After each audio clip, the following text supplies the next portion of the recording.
Jumbo, fellow adventurers, happy Wednesday, the day before Thanksgiving here in the United States. Haven't yet decided if I'm going to broadcast tomorrow on Thanksgiving or not, but I'll be with you in spirit anyway. Super cool question.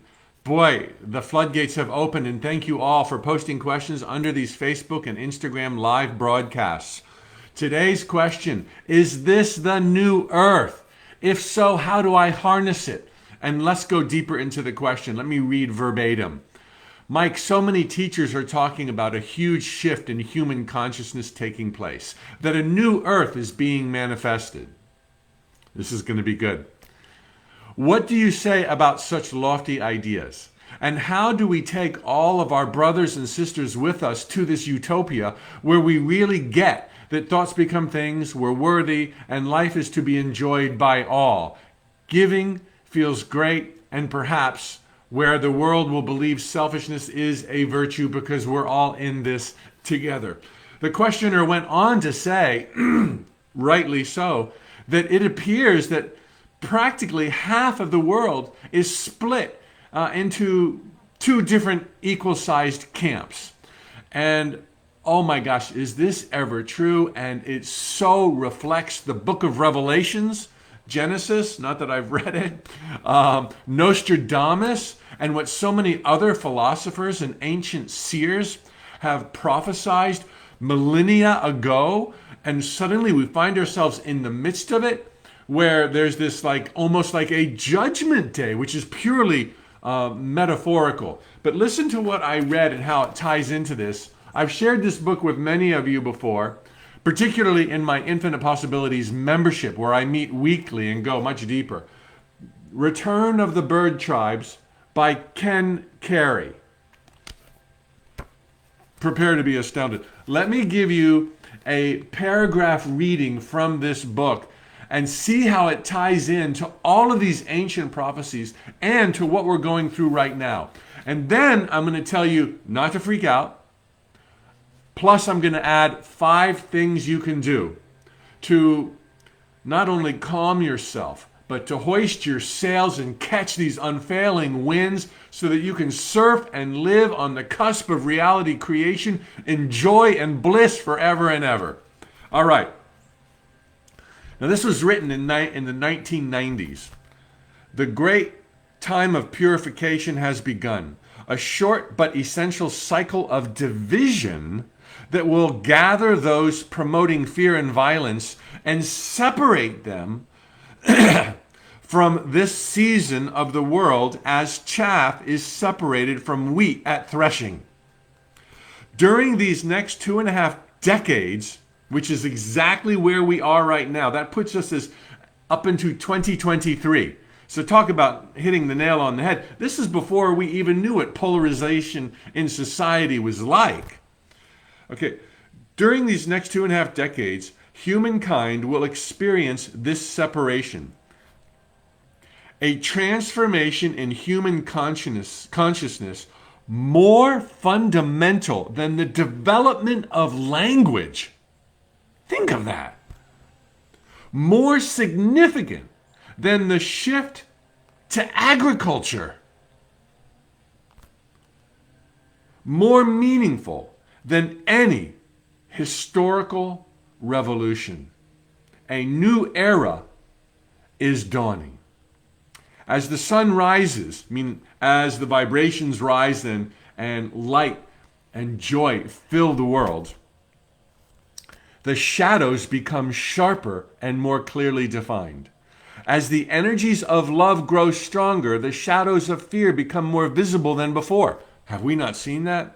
To some, it may even appear that these shadows of fear have grown in number and in strength, but this is not so. What was hidden has simply become revealed, that it might be healed and brought to peace. Action born from fear is becoming less effective with each passing day. Institutions, traditions, and societies forged in fear have already begun to falter. Wow! I mean, this author, Ken Carey, and he's passed away a decade ago. is speaking of a transition that we're now in the midst of that will be more impactful on civilization than the creation of language.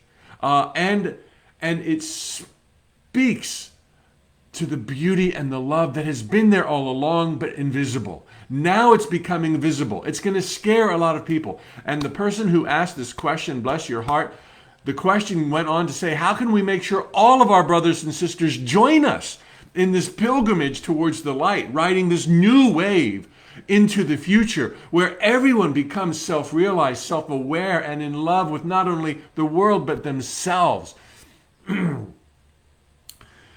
To calm your concerns, remember, this is one big fake drama that's unplaying in the heart of God. Everybody wins. Everybody gets home. There's going to be bumps and turns, highs and lows, apparent winners, apparent losers, but everyone is a winner.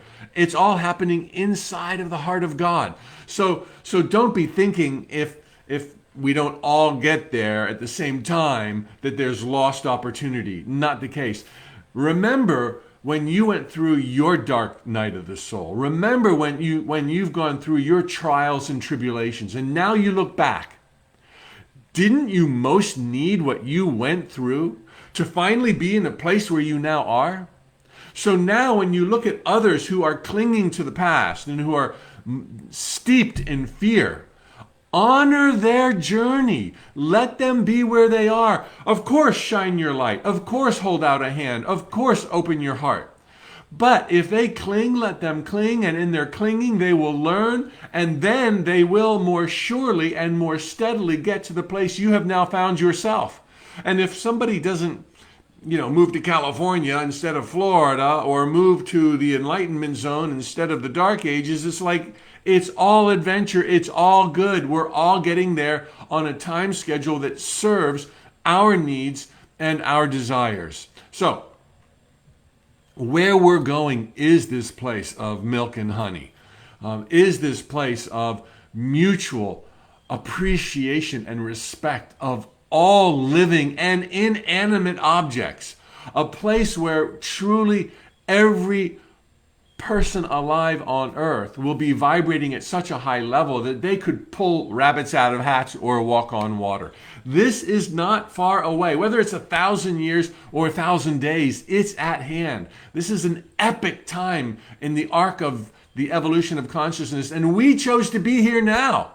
So don't wring your hands and don't sweat bullets and don't worry about other people.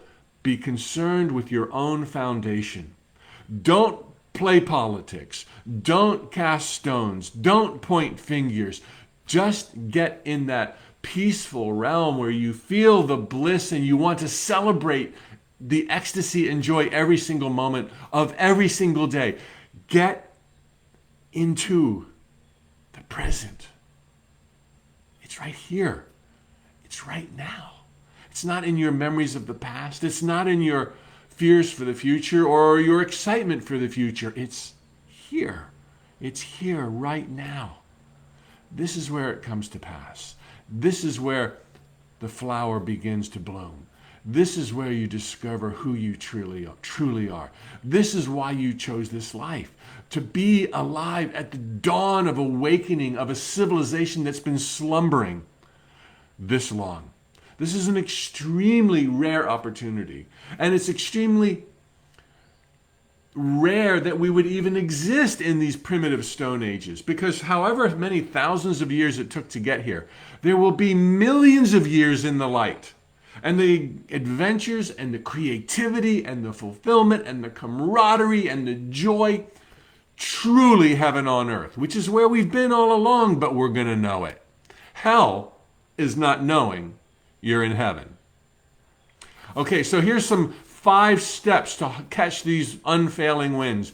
Don't judge who is who.